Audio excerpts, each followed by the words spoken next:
روی سرم میذارم، اینقدر سنگینه که گردنم میشکنه و تا مچ پا توی زمین فرو میره.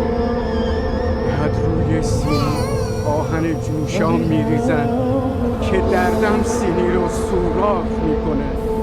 ناله اون کسی که از من شکایت داره مثل بوق و کرنا توی گوشم.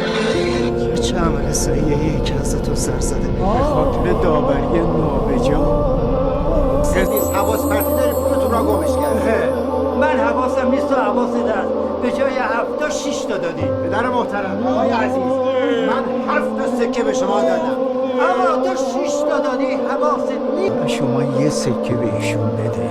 من 100 تا سکه تو جوب میندازم اما پول ناحق به کسی نمیدم. 20 تا و نصفی. شما نصفی سکه به ایشون بده، حال قضیه رو تمامش کنیم بره. باشه میدم اما راضی نیستم. بگیر.